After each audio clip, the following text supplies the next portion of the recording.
Hey friend, welcome to the Laylee Madi podcast. This week's episode is a little bit different. I'm actually giving a little peek into a recording of a workshop I just did inside my membership called the Educators Lounge. It's a community for creative educators, speakers, course creators, mentors, anybody who monetizes their education in the creative industry. And I did a full recap of what it's like to own a membership for a full year because I am up on the 1-year anniversary of creating this community and this membership, and I've learned a lot. And so I wanted to do a full recap of what went well, what didn't go well, what I've learned, what's coming in the future. And I hope this is helpful to anybody who wants to either start a membership or work on improving their own membership community. And I know I've learned a lot. I'm really excited for the future of the Educators Lounge. And I hope this little look behind the curtain is helpful and interesting to you. And I hope you love the episode. Hello, friends. If you are watching this on the replay, we are doing a recap of 1 year inside the Educators Lounge, which is my first foray into membership ownership. I've never had a membership before this, and I quite frankly did not know what I was doing. And I did a lot of research before I started it, but I knew that I needed to have something where people could continue to connect as educators, as leaders in their industry outside of the conference. And I think what happened was when I started the conference, like 4 years ago, and even before that, having the Creative Educator Academy, which was my previous signature course and program, was that we would all do really, really well all together for a short amount of time. And this applies to my mastermind and my group coaching and everything as well, is that we would be really, really there for each other for a certain amount of time. And then we'd kind of fall off, and everybody would really miss having the ability to contact each other and to have a place to ask questions and feel like it was a judgment-free zone. Because I think that when you are a leader, when you're in charge of a lot of people, what tends to happen is we just feel like we have to be as close to perfect as possible. And we feel like there's not a really good place to go and learn and really be vulnerable and transparent. And that was the heart behind the membership, was just creating a space for people to come, yes, to learn, yes, to grow, yes, to have all of those amazing resources at your fingertips. But more than anything, it was for the community to continue to grow and to be there for each other outside of their, once a year in-person conference. And so I was a little nervous about it, if I'm being honest. I had no idea what was going to happen. My goal for the launch was, ironically, it was 10 people. I was like, if I can get 10 people into this membership, that would be awesome. That's 10 lives that are going to be changed. That's 10 people that are going to have each other's backs, and it'll be great. And then those 10 people will get to reunite at the conference, and it's going to be awesome. And within a week of the launch, I had over 80 people sign up, which was very exciting, but terrifying at the same time. I straight up talked about it in therapy. That's how scared I was. I was like, it's great, but I'm also very overwhelmed. What if I let these 80 something people down? And I had a very clear structure of what I wanted it to look like. And I had, and I'll go over that in a second too. I'm going to break down exactly what the structure was at launch and what it is now. But I was just so nervous because I take my responsibility as an educator and as a coach and as a community builder really seriously. And I just always want to make sure that I'm delivering what I promise and more. And so, all that being said, the launch went really, really well. And I think it went well because people really needed this space. I needed the space. So I know that other people did too. And I think positioning it in the way that we did, with it being coaching, community, and monthly strategy, that was all well and good. And I don't think it was wrong, but that was how it was structured, right? It was monthly content, co-working calls, community, guest experts. I filled it chock full of stuff. There was something almost every single week, and there was going to be a backlog, which there still is. There's the library full of resources and freebies and content and all the things that you could possibly ever need. But ironically, I'm like 99% sure based off all the surveys, people joined it for the community. So, what went well in the past year? What went well is one, I really did. This was not like a PR move. I truly meant it when I said my founding members are going to help build this group to change into what it's going to be. And I delivered on that promise. So, I created what we call the suggestion box, which is just like a form that lives there. People can drop in suggestions whenever they want. And instead of just skimming those suggestions and being like, cool idea, won't do that, I actually implemented as many of them as possible.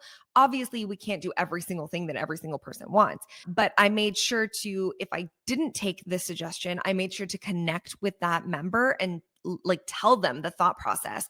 And typically, 9 times out of 10, what would happen was I'd be like, hey, so I love your suggestion. I thought of that too. Here's why I went the other way. And they were like, oh, yeah, no, like that makes sense, you know? And so I think having that clear communication, going above and beyond, but then also implementing the suggestions that were able to be implemented changed a lot of the structure. So we did away with the co-working calls, which a lot of people actually, after they were gone, they were like, oh, I wish those were still here. But during the times, not a lot of people would show up. And so now we're talking about for next year, which we'll talk about this in the next section of like what's to come. I'm probably going to bring them back just less frequent so that more people can come and enjoy them. I'm still giving people what they want, but it's not so redundant that nobody comes, you know, and that it's quote unquote time not wasted, but like that could be allocated in a different way. The other thing that worked really well was the Q&A calls with me at the price point that this membership launched at and is currently at. It is the only way to get access to me and my brain and my advice and my eyes on your business is through this membership or through my high level mastermind, which is closed right now. Like it's happening right now, but it's closed for new people. And so I think it made it such a no-brainer that you would get community and one-on-one help at like a price that truly makes no sense for the audience. I'm going to be clear about that. So I think it worked well because opposed to what most coaches would have told me to do and what I would have told any of my coaching clients to do, I priced it quote unquote incorrectly for the audience. Like, you guys who are here, you make enough money to pay me a lot more. And this is worth a lot more. But I wanted it to be a no brainer. I wanted it to be an easy supplement into your day. So you're not even having to worry about it. Like, you're not thinking, did I take advantage of this month? Because that's what I do. I thought about it as like when I invest in something and I drop, like I did earlier this year, I dropped like 6K on a 6-month group thing, like similar to this. It's, I guess I would call it a membership. They don't, but I think it's a membership. And every month that I get really busy and I don't utilize it, I'm beating myself up over it. I'm like, well, there goes $1,000. I don't want that to happen for you guys. Like, I want this to be a community that people can come together at the conference or virtually and just feel like it's completely worth it to them. And so I think that did go really well. The price it has gone up once. It's going to go up again next month. And so it's not going to always be that way. But because I wanted the founders to have it be like a true win-win situation, that worked really well for us. So retention went really well in this first year. However, growth didn't go quite as well.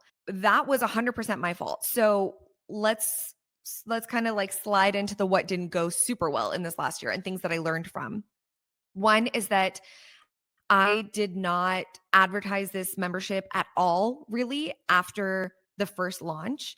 I focused solely, and I don't think I made a mistake here. I did this intentionally, especially in the first 6 months. I focused solely on growing the program internally instead of growing it in terms of like scaling. I wanted it to be the best version of itself within the first year so that next time we launch or do any kind of marketing push, it's where I want it to be and it feels very well aligned and it feels like it makes a lot of sense. And so because of that, we didn't scale a ton, but our retention rate was incredible, which I love and I'm really proud of. We started with, I believe, 84 members, and we now have 74 members. We've had 17 people leave. And so that means that like the net of having 74 people, we have had people join here and there without me really advertising it at all. And I'm really proud of that too, because I think what that tells me is that you guys are telling each other and you're telling your people that this is a worthwhile place to spend your time. And so even though the growth wasn't great, the churn was, and I'm really happy with that, with where that went. Another thing that I think I learned a lot about is programming and content within the membership itself. Like I mentioned, when we launched, we had a once a month like training or resource. And that was like what I started out doing.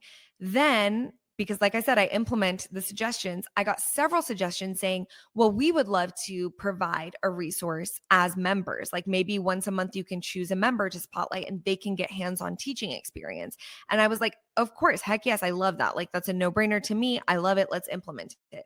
Honestly, didn't go super well. The reason it didn't go super well is because when you get a group of 70 plus 80 educators together, guess what we all are?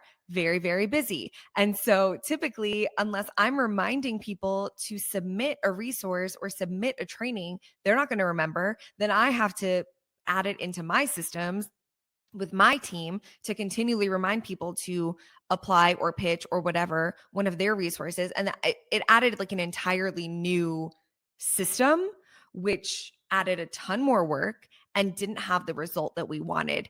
And so we backtracked on that based off the test and decided we're going to try another version of this in another way to spotlight our people, but do it in a way that's like a little bit more intentional, that's smarter, and that works well for our community. The other thing that I wanted to touch on that I have really learned is that I mean, I feel like I sound like a broken record when I say that like members have told us and told me and each other how much they were craving the connection of a membership like this and a space to connect with their peers. And I think I overloaded the content to the point where we almost ran out of time for the connection points. So I did a swap where I swapped out those monthly resources a couple months ago with a networking call where I break us up into small groups and people are able to do gives and asks and connect with each other, new people, people they already know, and get more time to get eyes on their business and to get questions that they need answered face to face in a small group setting. And I love those networking calls. And I think everybody who shows up to them really loves them too. We're gaining more people, every month. And oh, Haley just said she loves the networking call and it reminds her of the small group work at the conference. I love that because I think that that's where there's magic to be seen and progress and results to be seen, I think, in every setting, but you have to be able to like manage every setting. So like the group Q&A calls with me, we can all learn from each other's questions, but the small group peer to peer, essentially like tiny mastermind groups, those are like another way to get more eyes on your business at the level that you're at in or around the level that you're at, which I think is super rare for us as educators, leaders, speakers. So I really enjoyed that change and I enjoyed that challenge and I think it's going really well and I'm excited about that and that's not going anywhere. So, now that we've talked about what's kind of went well, what I learned from or didn't go well or struggled with, I am going to jump into what is coming and what you can expect for the next year and what I see that maybe could be potentially changing or shifting. Just give you a sneak peek into my brain. One, the suggestion box is not going anywhere. So if you guys have suggestions, like please always give them to me. I want them. The team wants them. Chloe wants them. We want to hear from you. One thing I really want to focus on is growing more interaction outside of the calls. This is something I definitely struggled with. I could have put this in the last section of things that I am still learning about is getting people to interact on a platform that is not like consistently native to them. So nobody really wanted to be in a Facebook group, but everybody is on Facebook. So when I decided to host it in Kajabi communities. I don't regret that decision. I like that it's all in one place. I like that we know where we're at. I like that we can have breakout rooms. I like that the replays are easily available. There's so much I like about Kajabi communities, and I'm really thankful that we're here. But I definitely am working really, really hard on trying to find initiatives to get people to interact with each other in the feed, like in the community page, without the weekly call, without me facilitating it. And the people who are here live, you guys are the ones that typically I see your names the most. So I'm trying to find ways to incorporate the rest of our almost 80 members into coming on and doing things. So we might try things like bringing back like challenges and gamifying things. We might bring back a few quarterly. Well, we're definitely continuing to do our quarterly guest experts, and I think that will help. And just reminders, tagging people, alerting people, sending notifications via email to have you guys open the Kajabi community app, because you can access it as an app on your phone, making sure that app exists on your phone, things like that. Those are all things that we are wanting to focus on so that we can continue to focus on that internal growth and that internal impact before any kind of like quote unquote scaling or growth on the outside. I think that's something that won't necessarily change for me, is I don't necessarily see this membership right now as being something that I do a huge traffic bump into. Like we have the sought after speaker system, which is the new course for speakers that's launching next month. That's going to be a big push that's external. We have conference tickets to sell. Hopefully a lot of you guys will be there, because I do consider it our kind of like annual reunion, which is really fun, and the in-person component to this membership.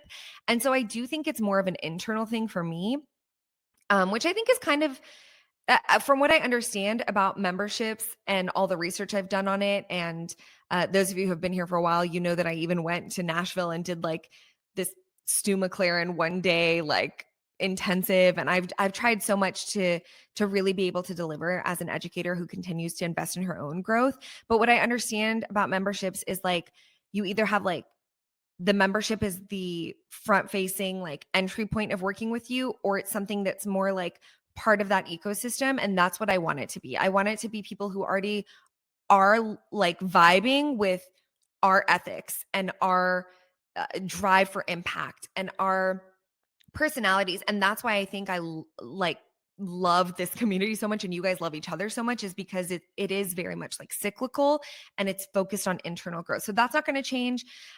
What will continue to change is, of course, the pricing is going to go up as we move on in the future. We've got to be able to like make it make sense for all of the costs that go into it.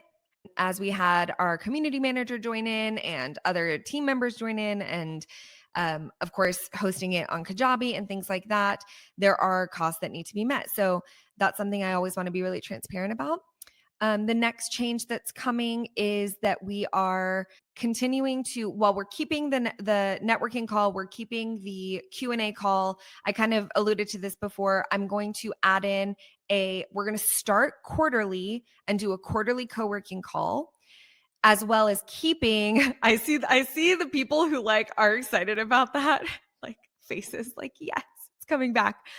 So the changes that we're adding back in a quarterly co-working call that may, if it goes well, we may go back to monthly. I don't know. So that change may be coming, it may not. We're going to test it and see.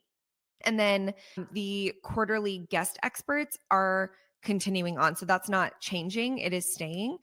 And that is it. So big vision, big picture for our like vision of the year ahead is continue testing things, taking y'all suggestions, making it a place that people want to check in on, and just kind of like providing this safe space and continuing to do my best and showing up. And I'm in it for the long haul.